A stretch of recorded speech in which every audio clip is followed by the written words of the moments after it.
My name is Dave Rikhus. I'm a detective with the Olmsted County Sheriff's Office, and I've been with the department for about 35 years. Tammy, and I'm a senior social worker for Olmsted County in the Adult Protection Unit.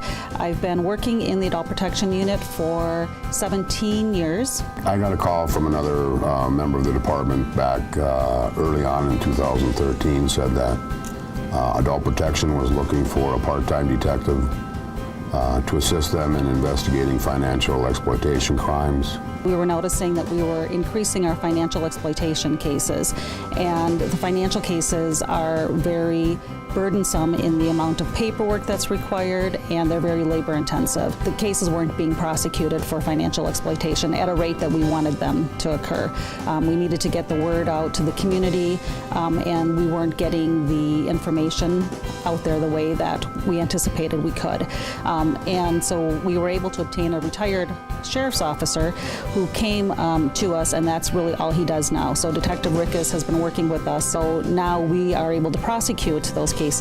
So you'll see a lot more articles in the paper about individuals being prosecuted for financial exploitation of vulnerable adults.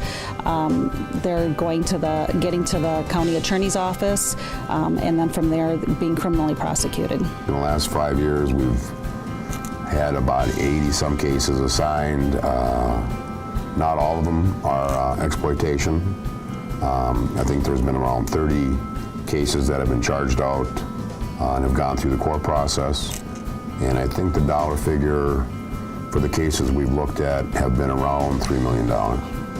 Financial exploitation can be that somebody's not paying a nursing home bill, and they're not paying that bill because grandma or grandpa or mom and dad used to live with them, and they're accustomed to having that income in the household, and it's never dawned on them that now they have to pay for the nursing home. Or it's blatant that they're not paying for the nursing home and they're using the money for trips to Hawaii or Alaska. I think the things that when people are powers of attorney, they really need to know what their responsibilities are. Most attorneys that I've talked to explain to the individual what all is entailed in being that power of attorney.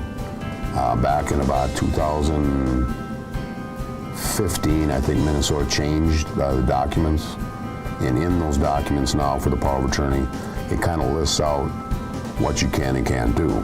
We field calls from the community all the time. I mean, people will call in if they have concerns. And so if anybody thinks that a family member or a professional is not handling the finances correctly of someone else who's considered a vulnerable adult, feel free to call in. We have an intake worker that's on every single day. The direct line for our intake is 507-328-6557. Call and talk to us. It's the easiest thing to be able to, I know family doesn't want to get other family members into trouble, but it's not really getting people into trouble, it's protecting that other person who can no longer protect themselves from that financial exploitation.